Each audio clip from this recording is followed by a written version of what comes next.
What's up, world? This is Salim with Flip for Figs, and welcome to episode 8 in my figure matchup series. Today, we have the father of the clone army, Jango Fett from Attack of the Clones, versus the smoothest operator in the galaxy, Lando Calrissian. We'll be comparing sculpt and details, accessories, and overall value for the money to see which figure comes out on top. Stay tuned to the end of this video to see who next week's figure matchup will be. Flip for Figs.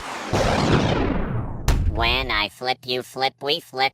Alright, so in terms of sculpt and detail, the head sculpt looks good. It does look like Billy D. Williams. But, I don't know. I just don't think it's as strong as some of their other head sculpts. I mean, yes, there's some nice skin texture there, but he still looks a little flat to me. And he's a very, he's a very expressive dude, but I feel like his expression is, super neutral, which I get, right? They didn't want to make it too outlandish or anything like that, but yeah, I don't know. I just feel like the sculpt could have been better. And then the outfit is really where this figure struggles. So it just feels cheap. Like this material, I can't really describe it. It's almost like a foamy. It's weird to say, but it's almost like a foamy fabric. And so it just feels super cheap. The cape feels super cheap.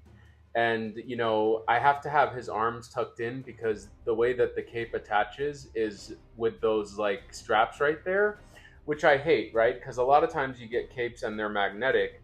And in this situation, if you have his arms flared out, you're going to see that. And that's not like it was movie accurate. You know what I mean? Like you could see even on the box, they have his arms tucked in so that the cape looks better. But, this is cool, I guess, because it's not pleather. It's kind of like a rubberized plastic. So I guess that's one, benefit. But the boots are pleather. But even the cape, like you see, it doesn't fall naturally. It's just kind of floating there in midair. It is slightly wired, but not enough to fall naturally. And then if you put it behind his arms, like I said, then you have those straps showing. And the material is also kind of that foamy material. I was expecting like a heavy cape, like even Jedi robes are heavier and they fall a little bit more naturally. This is like a Halloween cape, and especially with those straps, because that's exactly how a Halloween cape would operate.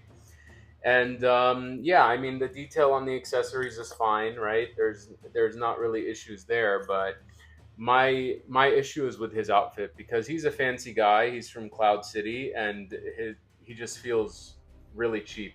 So sculpt and detail wise, the hair looks good and the face looks okay, but I don't know. It to me it just doesn't look like a Hot Toys figure that came out a few years ago. It looks like one of their more original releases. And the outfit definitely feels like one of their original releases. These pants just feel, I don't know. I don't like the way they feel at all. So, all right, sculpt and detail wise, I mean, what can I say? I just love Mandalorian helmets. I mean, when they showed us Jango Fett, I was a kid and I remember thinking Boba Fett was a cool character, and then having a blue version of Boba Fett was super cool as well. And then once you like watch the movie and realize that he's actually the OG. I mean, the father of the entire clone army. It's just a really cool character, and this Hot Toys figure definitely does him justice. The undersuit is exactly what you expect it to be, but then all of the armor plates, obviously there is a lot of pleather there, so you have to be mindful of that. But you have the holsters for his pistols, and then he's super posable. I mean, as posable as you can get without the armor kind of getting in the way. The gauntlets have a lot of nice detail on them as well. They're weathered, and they're swap out parts. Like you can remove this little piece to kind of put the flamethrower accessory, and then you can attach that I guess like grappling arrow to that little hole as well. And then, the detail work on the accessories is great with this jetpack, and then the other jetpack being able to put the rocket on top of there. And then, normally we say, okay, it's just a helmeted character. But then they did give us this Tamora Morrison head sculpt, and it looks a lot like him. I don't know if it's the same one as the original, Commander Cody, because I don't have that figure yet, but it looks great. And I love having it because I'm not going to display it with Jango Fett, but I'll be able to use it with, one of my other named clones. So yeah, sculpt and detail wise, Jango Fett is taking it because, first of all, the helmet and the suit and the weathering, everything just looks 100% perfect. I can't find any flaws in this figure. It's just weathered in all the right places. You get a ton of accessories so that you can swap out his look in so many different ways. And yeah, I mean, it's just a killer figure. They really went all out. And even if it was just his helmeted look, I think he would be winning sculpt and detail. But you also have this Tamora Morrison head sculpt too. So it's just this figure is just the gift that keeps giving in terms of sculpt and details. All right, so for Lando, this is everything you get in the box. He doesn't come with much. You get his blaster pistol right here, and then you get this blaster rifle. You get an open palm hand and then a trigger hand as well as two fists. And then I have one of the trigger hands there as well as the other open palmed hand there. He comes with his cape, which he's wearing. Standard Hot Toys display base, but you also have this kind of Cloud City themed sticker that you can place on top. But I don't like committing my bases to stickers unless I really like the design. And then you have this little communicator here, and then this little wrist link, or so it's called, which he can wear on his wrist. And this thing, this is, out of the box, it's just a flat piece, and you kind of fold it into place. And just by folding it like the instructions say, it started tearing on me because it's cardboard, right? And so, it looks good behind him, especially if it's in a display kind of far away. But if I ever, which I don't anticipate ever selling this figure unless they release maybe a better 2.0, but if I ever wanted to resell it now, I have to kind of deal with the fact that that is technically ripped, even though all I did was fold it into place. All right, so in terms of Jango Fett, this is everything you're going to get in the box. You're going to get actually very few hands, which I thought was surprising considering the amount of accessories that come, but two fists, two open palm hands, and then two, gripping hands for the pistols. You get those two pistols right there. You get this commie link, which his head sculpt can wear like he's flying the Slave 1. You get this jetpack, which you can attach the fire, thrusters to if you want. You also get the other jetpack with rocket. The rocket is detachable, and then you can add this flame effect on it to make it look like the rocket's firing. And then you have this piece, which is essentially just kind of like a blade that goes onto his gauntlet. You also have this grappling hook arrow accessory. And then you have these few pieces, which I don't really know what they're called. This looks like just a container. And then this, I think one of these is called the code breaker. And then there's this piece as well. And then you get this like flamethrower accessory, which you can attach to his gauntlet. And you also get a poncho, which is really cool. And then obviously the Tamora Morrison head sculpt. I think this is the very first one, unless Captain Cody came out first. I'm not sure. But it looks really good, very movie accurate. I feel like they've always nailed, Tamora Morrison's likeness really well. Then you have this, which you can replace on the top of his head, which is really silly to me because it just has a little ding there, I guess, to show that he's kind of been in a battle, but it's not damaged enough to where it looks different. It almost looks like this is an accidental kind of ding that I did to it. But yeah, accessories wise, I mean, no doubt about it, Jango Fett's winning accessories. I mean, all these accessories, he didn't really need to come with all these. Like 2 jetpacks is just really awesome.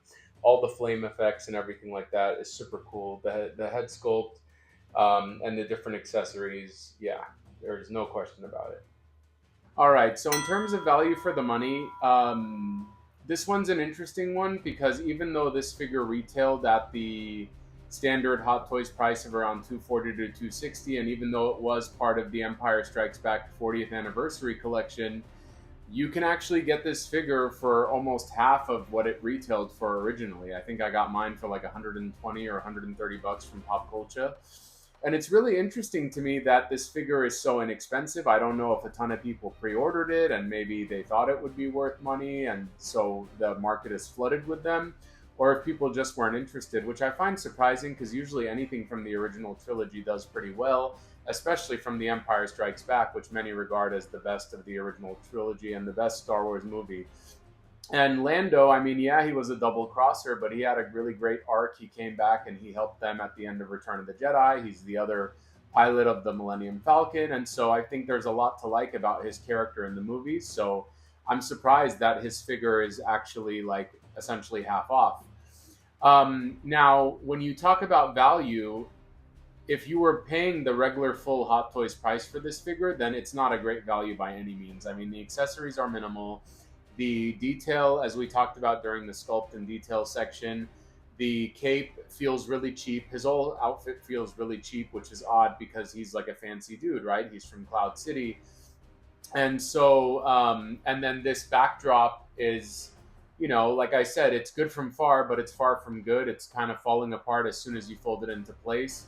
And so, you know, I just feel like they kind of did Lando a disservice because it's part of the anniversary collection. I feel like he could have came with more accessories or at least better versions of the accessories that he did come with. I hate the fact that you can't even have his arms extended when you are wearing the cape because otherwise the little straps that hold the cape in place show, which I feel like they could have made it magnetic and it would have worked out well. I mean, it is kind of slightly wired. Actually, yeah, it's slightly wired, but not great. And the way it flares out and feels, it just feels really cheap. And so, you know, I hate to say it, but it's not a great value. It's not a great value at retail price, and it's not a great value at, you know, in the secondary market, even though it is one of the cheapest original trilogy Star Wars figures you can get on the aftermarket. You know, I'm starting to realize why maybe it is so cheap on the aftermarket because, like I said, it's just not as great quality. I mean, they could have really went all out with his cape and his outfit. They could have made it a thick material. I mean, even the standard Jedi robes feel thicker. They have some weight to them. So yeah. And then the accessories being minimal and this cardboard backdrop really just seal the deal. Not the best value for the money. All right, so in terms of value for the money, this figure is an incredible value whether you're picking it up at retail or aftermarket. Surprisingly, even on the aftermarket, it's still pretty affordable. It's around the same price you would have paid retail, if not less. And like I showed you, he comes with a ton of accessories. Like, accessories he didn't even need to come with. Like, the fact that he comes with his headset when he's flying the Slave One, even though you don't have the Slave One and you're probably not going to display him like that. He comes with the Tamora Morrison head sculpt, which is amazing because I think most people are going to display him with the helmet on. And so it's great having that extra head sculpt. I plan to use it for my Commander Fox figure, which I plan to get eventually, since I'm going to have all of my named clones kind of standing there with their head sculpts and holding their helmet, and Commander Fox doesn't come with a head sculpt, so I'll be able to use that. 2 jetpacks, like, did he really need 2 jetpacks? But he didn't, and it's awesome that it included it. I mean, you have the rocket firing feature, you have, like, grappling hook. He comes with a lot of stuff, almost like the Mandalorian Deluxe sets do. And a poncho, right? Even the poncho he came with, which he didn't need to come with, and the flight pole and everything like that. So I think it's an incredible value. You know, rich with accessories. The sculpt is great.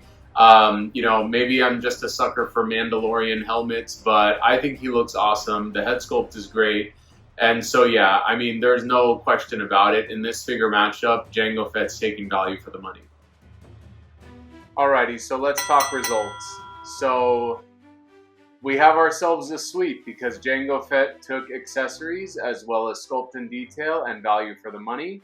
Going into this, I thought that it might be, you know, I knew Jango Fett would win, but I didn't know if it would be a sweep for sure. But because when, you know, this was actually the first Hot Toy Star Wars figure I bought. So I got it a few months ago. It was the first one I got. And then I had several others that came like the day after and whatnot. And so I just kind of displayed him in this iconic pose and left it. So I totally forgot about all the accessories he came with. So one reason I really love doing these figure matchups is it kind of forces me to look at everything a figure came with and really, to determine that value and look at those accessories. And he just came with so much. And so, I mean, yeah, obviously, head sculpt, accessories, and value for the money. Jango Fett's taking it. It's an incredible figure. If you don't have it in your collection, I feel like even if you're not a big prequel guy, it screams Star Wars. It's essentially a blue Boba Fett, right? Whereas Lando, I mean, I think even if you have a big original trilogy collection, you can probably do without Lando. And so, yeah, I mean, if it wasn't obvious already, Jango Fett is taking this week's figure matchup.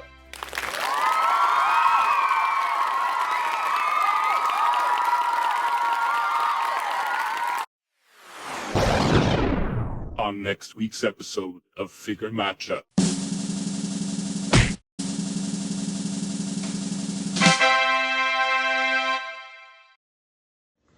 When I flip, you flip, we flip.